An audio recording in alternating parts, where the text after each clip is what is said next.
The soldier grips his weapon tight. His hands tremble, not from fear, but from the sting of burning metal. Smoke curls from the barrel, and the stench of gunpowder mixes with blood and dirt. He looks down and sees the impossible. His own rifle just exploded. Around him, chaos reigns. Bullets scream. Men shout orders that vanish under the thunder of artillery. But for one brief moment, he hears nothing, just the ringing in his ears. The weapon that was meant to keep him alive has turned into a ticking bomb. Voiceover fades in, calm but cold. Not every weapon of World War II was a masterpiece of engineering. Some were disasters hidden behind propaganda.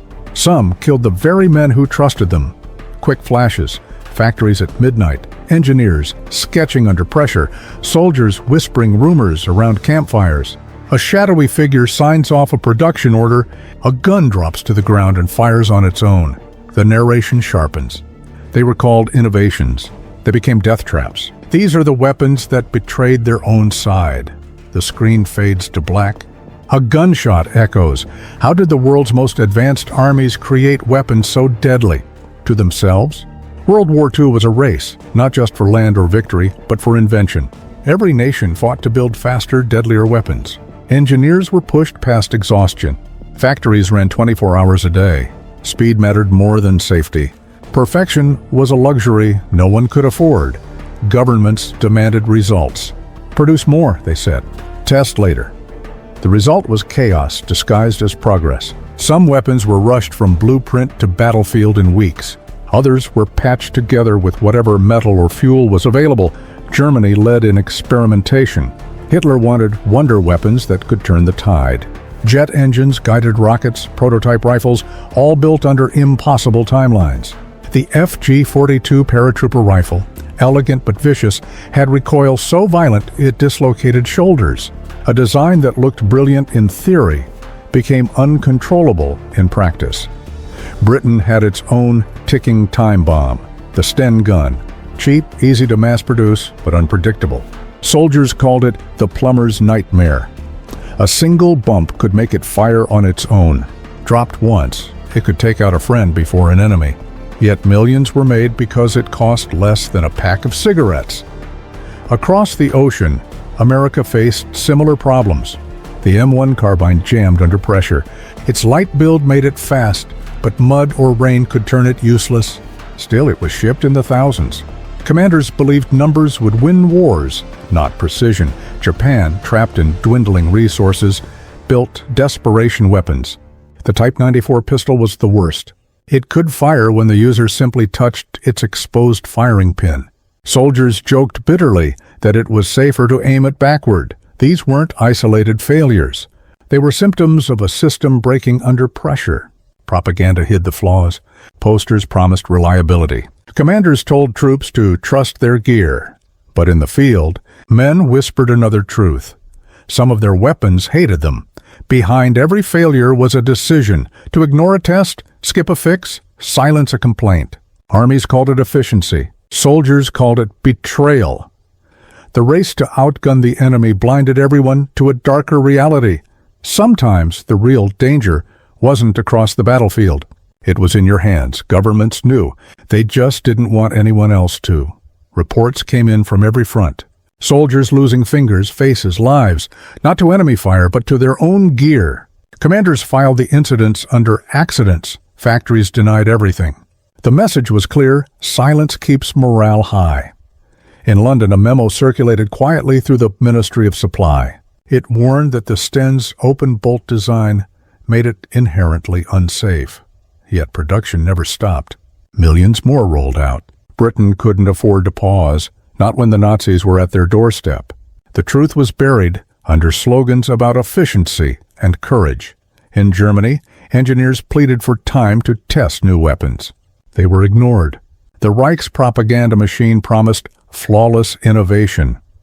The FG-42 was one of those promises, a weapon that kicked so hard it sometimes fractured the shoulder bones of elite paratroopers. But reports of injuries never reached Berlin.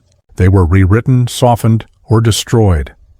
In America, arms companies lobbied to keep contracts alive. Malfunctioning carbines? Just call them field anomalies. The factories were making millions. Admitting flaws would end the money flow. Soldiers paid the price for corporate pride. Japan's story was darker. The Type 94 pistol's flaw was known from the start. The firing pin was exposed. A simple touch could set it off, but production continued. Some historians later found that high-ranking officers forced it through anyway, to avoid embarrassment. They needed a homegrown design, no matter the cost. Some cases bordered on the criminal. Engineers who raised concerns vanished from records. Testing logs were rewritten. In one facility, a mysterious explosion killed several workers during a weapon trial. Officially, it was blamed on improper storage. Unofficially, it was sabotage.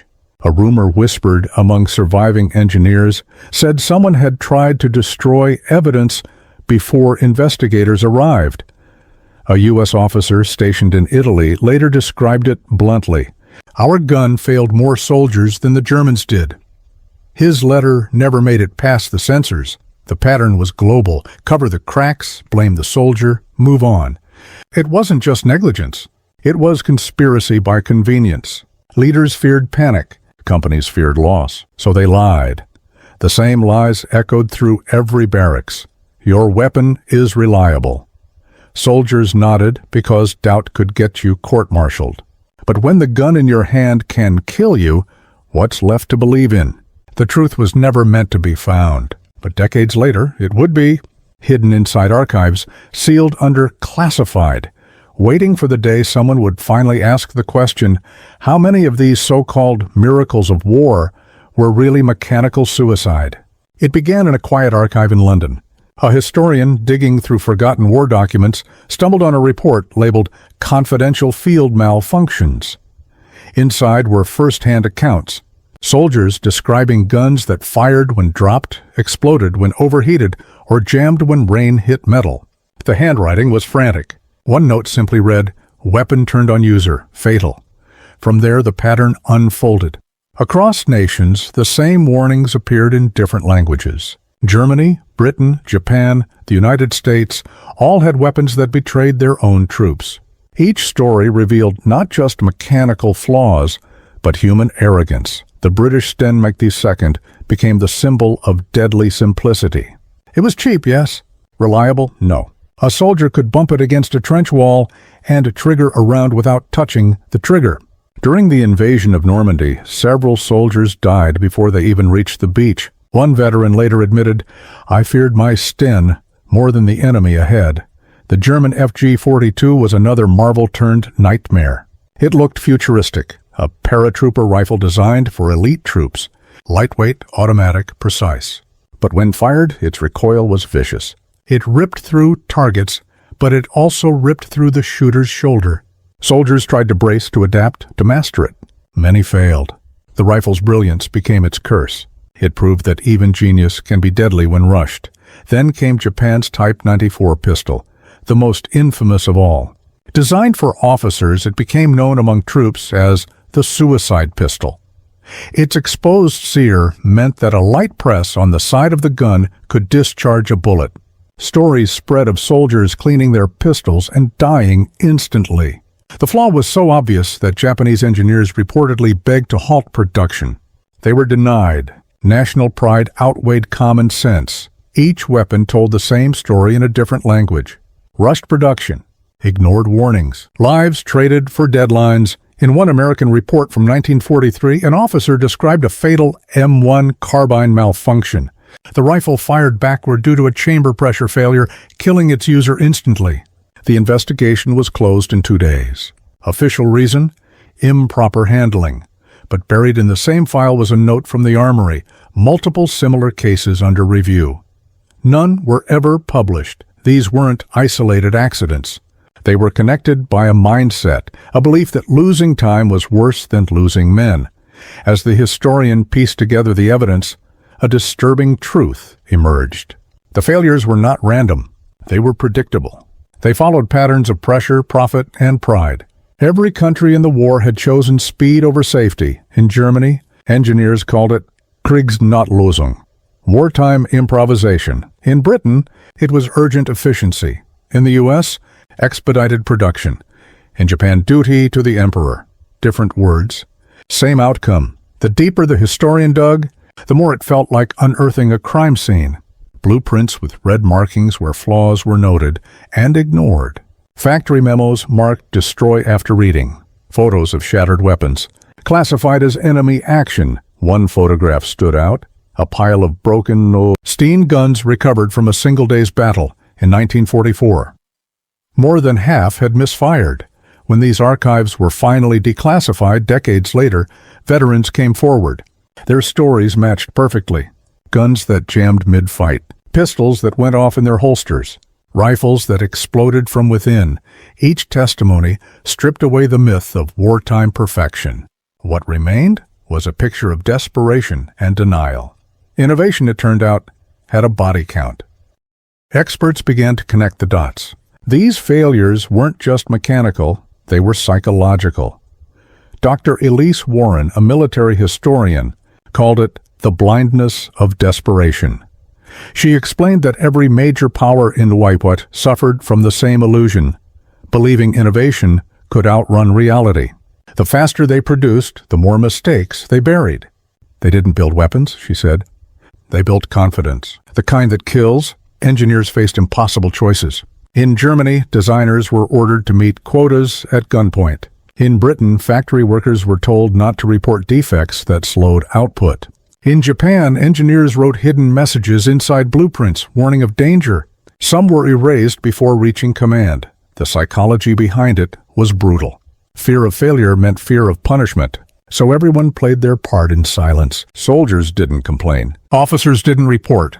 Factories didn't test. Truth became treason. Experts also found a strange pride among engineers long after the war. Some defended their designs, saying the flaws were acceptable risks.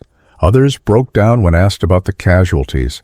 One German designer of the FG-42 confessed years later, "We built something powerful, but never asked who it was powerful against."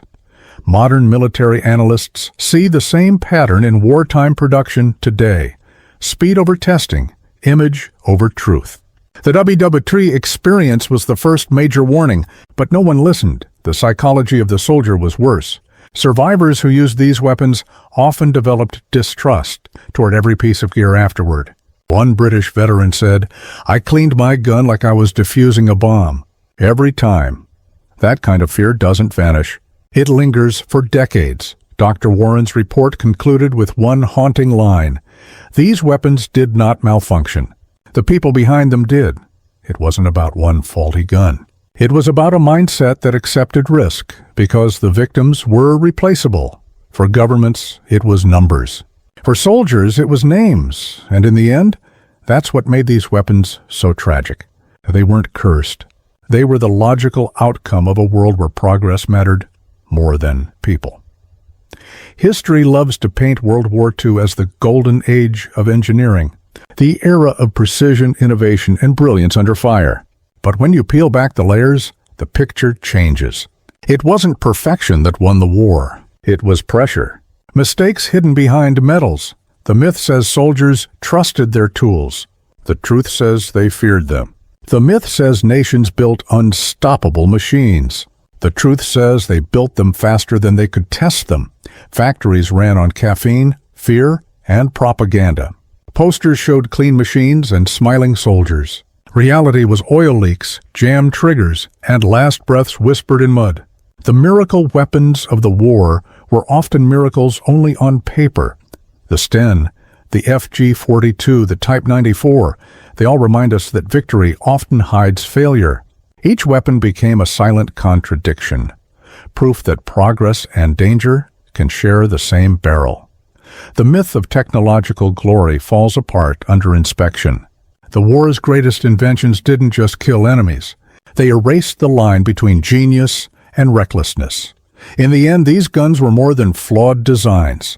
They were reflections of a mindset still alive today, the belief that results matter more than consequences, and when that belief holds the trigger, the cost is always human. The battlefield is quiet now. The mud is dried. The weapons lie buried under rust and time, but their stories still whisper. They were meant to defend. They became killers of their own. A soldier's trust is sacred. Yet millions were forced to aim guns they didn't trust, load weapons they feared, and pray that the next shot wouldn't be their last. Factories celebrated numbers. Nations celebrated victories. No one celebrated the men betrayed by their own rifles. Voice drops low. History remembers the heroes, but it forgets the ones killed by silence, by shortcuts, by pride. The screen fades. An image appears, a single corroded Sten gun, half buried in soil. Then, darkness. But the truth still buried beneath the battlefields of Europe may change everything we thought we knew.